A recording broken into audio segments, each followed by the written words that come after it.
Sir அந்த புத்துல பாம்பு நீங்க எல்லாம் ஒத்து பாக்குறத பார்த்தா நான் என்னமோ இங்க வந்து பாம்பு புத்துக்குள்ள கையிட்டு பாம்பு பிடிக்கிறது அந்த மாதிரி பாக்குறீங்க. இதெல்லாம் பாம்பு பிடிக்கிற நேரம் இல்லைங்கன்னா. அண்ட் இந்த படம் எல்லாரும் பார்க்கணும், ஆடியன்ஸ்குள்ள போகணும், அதுக்கு நீங்க தான் சப்போர்ட் பண்ணணும். ஒய்ஃபா ஆக்ட் பண்ணிருப்பாங்க. என்ன ஏன் போட்டாருன்னு எனக்கு தெரியல. ஒரு டைரக்டர். இது ஒரு ஃபன் அண்ட் காமெடி மூவி, ஒரு ரொம்ப கிளீன் என்டர்டெய்னர். இந்த படம் எல்லாரும் பார்க்கலாம். வீட்டுல வந்து ஒய்ஃப் மிரட்டி புருஷங்கார சரண்டர் ஆகணும்னா புருஷன் ஒல்லியா இருப்பான், ஒய்ஃப் வந்து நல்ல தடியா இருப்பாங்க. எல்லாருக்கும் வணக்கம். என் பேரு பூஜிதா. இது எனக்கு first audio function in Tamil. I am so happy, very excited to be sharing the stage with such experienced and senior artists and technicians in the Tamil industry. இந்த மூவி ரொம்ப நல்லா வந்திருக்கு. The best part is இது ஒரு fun and comedy movie, ஒரு ரொம்ப clean entertainer. இந்த படம் எல்லாரும் பார்க்கலாம், நம்ம friends, family, kids, everybody. So to be a part of this film is a privilege for me. And our dear director Rangarajan sir எவ்வளோ எக்ஸ்பீரியன்ஸ்ட் அண்ட் ஆக்சுவலி செட்டில் ரொம்ப ஸ்ட்ரிக்டாக இருந்தார். பட் எடுத்தது full comedy and fun movie. It's a complete contrast. Music is beautiful. The visuals, Damodaran sir has done an excellent job.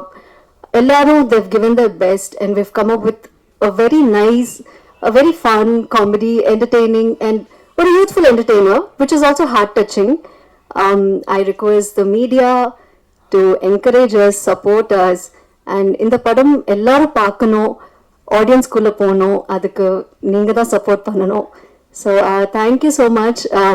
And I hope that my entry into Tamil with this movie will also be great, just like how it's going to be a great comeback for Rangarajan sir.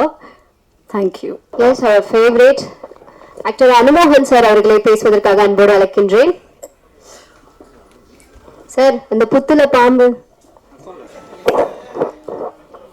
எல்லாருக்கும் வணக்கம்ங்க. நீங்க எல்லாம் ஒத்து பாக்குறத பார்த்தா நான் என்னமோ இங்க வந்து பாம்பு புத்துக்குள்ள கையிட்டு பாம்பு பிடிக்கிறது அந்த மாதிரி பாக்குறீங்க. இதெல்லாம் பாம்பு பிடிக்கிற நேரம் இல்லைங்கன்னா. கொஞ்சம் காதல் கொஞ்சம் மோதல், இது என் லைஃப் ஸ்டைல் டைட்டில். பொதுவாக வந்து காதலுக்கு அப்புறம் வர்ற மோதல் இருக்கு பார்த்தீங்களா, அது நிலைக்காது, அது எப்பவுமே ப்ராப்ளம் தான்.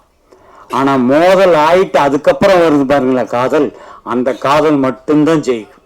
இது உண்மை. நான் லவ் மேரேஜ் பண்ணவன் தான். முதல்ல எனக்கு மிஸ்ஸஸுக்கு முதல்ல மோதல் தான், அப்புறம்தான் காதல். எதுக்காக சொல்றேன்னா வாழ்க்கையுடைய அனுபவங்கள் தான் அது.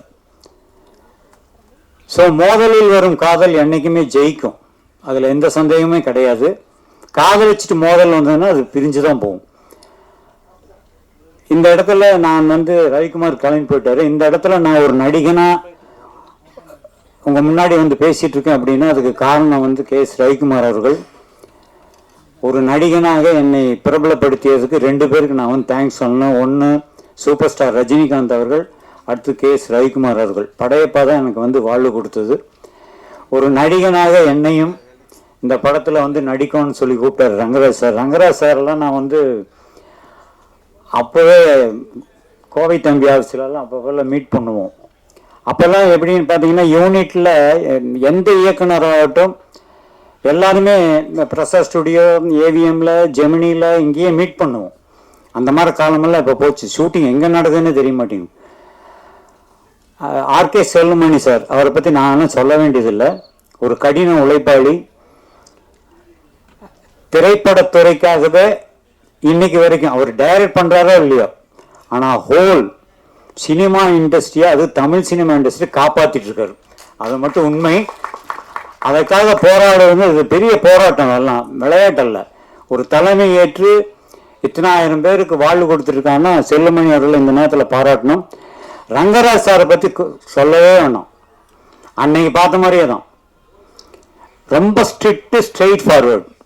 ஒரு ஷாட் வந்து கொஞ்சம் தப்பாக பண்ணாலும் கூட அவர் கோபம் வரும், உண்மையிலே கோபம் வரும். அது ரீசன் என்னன்னா, சொன்னது என்ன நீ என்னைய செய்கிற மாதிரியே இருப்பார். ஆனால் அது காரணம் இருக்கு. ஏன்னா ஒரு சீன் எடுக்கும்போது நல்லா வரணும். இந்த படத்தில் வந்து நான் என்ன கேரக்டர் பண்ணேன்னு நான் கொஞ்ச நேரம் யோசிச்சு பார்த்தேன் உண்மையிலேயே. இன்னைக்கு ஃபங்க்ஷனுக்கு கூப்பிடும்போது அப்புறம் யோசிச்சா அப்புறம் ரீகலெக்ட் ஆச்சு. ஒரு குடிச்சு போட்டு ஒரு லொல்லெல்லாம் பண்ணுற கேரக்டரு நளினின்னு தான் என்னுடைய ஒய்ஃபாக ஆக்ட் பண்ணியிருப்பாங்க. என்ன ஏன் போட்டாருன்னு எனக்கு தெரியல ஒரு டைரக்டர். ஏன்னா எப்பவுமே இந்த மிரட்டுற வீட்டில் வந்து ஒய்ஃபு மிரட்டி புருஷங்கார சரண்டர் ஆகணும்னா புருஷன் ஒல்லியாக இருப்பான், ஒய்ஃப் வந்து நல்லா தடியாக இருப்பாங்க. ஒருவேளை அந்த மேட்சிங்கில் போட்டது இல்லை. பட் நளினி மேடம் வந்து இதில் நல்லா பண்ணியிருந்தாங்க. ஸ்ரீகாந்த் அவர்களை பற்றி சொல்லவே வேணாம். இப்போ இந்த மத்தியானம் நான் வந்து டிவி பார்த்துட்டு இருக்கும்போது நண்பன் படம் ஓடிட்டு இருந்தது. அப்படியே மனுஷன் உட்காந்துருக்காருங்க. அதே மாதிரி கொஞ்சம் கூட மாறுதலே இல்லை. இதெல்லாம் வந்து காட் கிஃப்ட். அவர் தன்னுடைய உடலை வந்து நல்ல பக்குவமாக நம்ம இதாக ஒரு நல்லா எக்ஸசைஸ் எல்லாம் பண்ணி கரெக்டாக இருக்கார். பட்டு ஒரே ஒரு விஷயத்தை சொல்லிக்கிறேன்.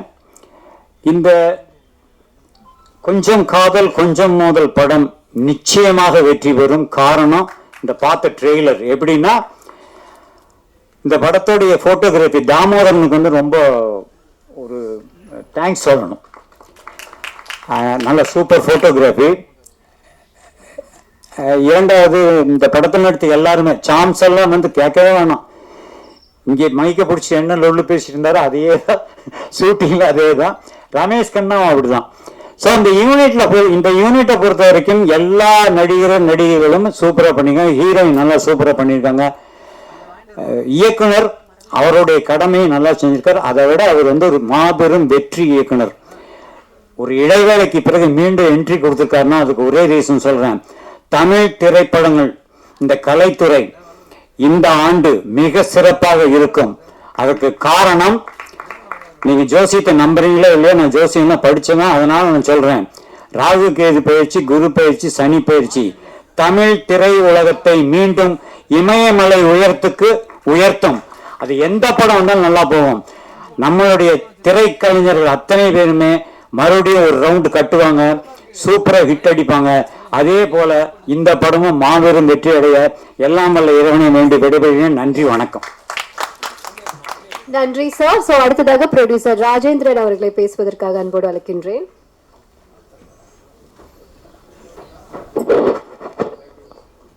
இந்த விழாவிற்கு வந்திருக்கின்ற பத்திரிகை நண்பர்களுக்கும் ஊடக செய்தியாளர்களுக்கும் மற்றும் இங்கே தலைமையேற்று நடத்திய திரு அண்ணன் KS ரவிக்குமார் மற்றும் K ராஜன் அவர்களுக்கும் நமது மற்ற இசையமைப்பாளர் நடிகர்கள் எல்லாருக்கும் மனமார்ந்த நன்றியை தெரிவித்துக் கொள்கின்றேன். நமது இயக்குனர் K ரங்கராஜ் அவர்கள் 1983 நெஞ்சமெல்லாம் நீயே என்ற திரைப்படம் முதல் வெற்றி படமாக அமைந்தது. இதுவரை சுமார் 27 படங்கள் இயக்கியுள்ளார். இதில் பல படங்கள் வெள்ளி விழாவையும் பல படங்கள் 100 நாள் தாண்டியும் அந்த காலத்தில் வெற்றி பெற்றது. அதே மாதிரி K ராஜன் அவர்கள் குறிப்பிட்டார்கள் தற்போது ஒரு படம் பார்த்தேன் என்று.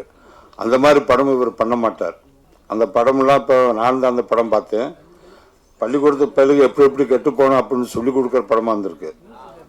ரங்கராஜ் இதுவரை எடுத்திருக்க எல்லா படங்களுமே மக்கள் எப்படி வாழணும், எப்படி இருக்கணும், மக்களுக்கு என்னென்ன சொல்லித்தரணும், நல்லது தான் சொல்லி கொடுத்துருப்பாங்க. KS ரவிக்குமார்கிட்ட யார் எடுக்கும் படங்கள் எல்லாமே அது மாதிரி கொஞ்சம் காதல் கொஞ்சம் மோதல் படம் மிகவும் சிறப்பாக அமைந்துள்ளது. இந்த படத்திற்கு இசையமைப்பாளரை நல்லபடியாக வேலை வாங்கி அவர் பெரிய இசையமைப்பாளர் வருவார்கள். ஸ்ரீகாந்த் அவர்களுக்கும் ஹீரோ 2 பேருக்குமே இந்த படம் ஒரு பெரிய திருப்பு அமையும்.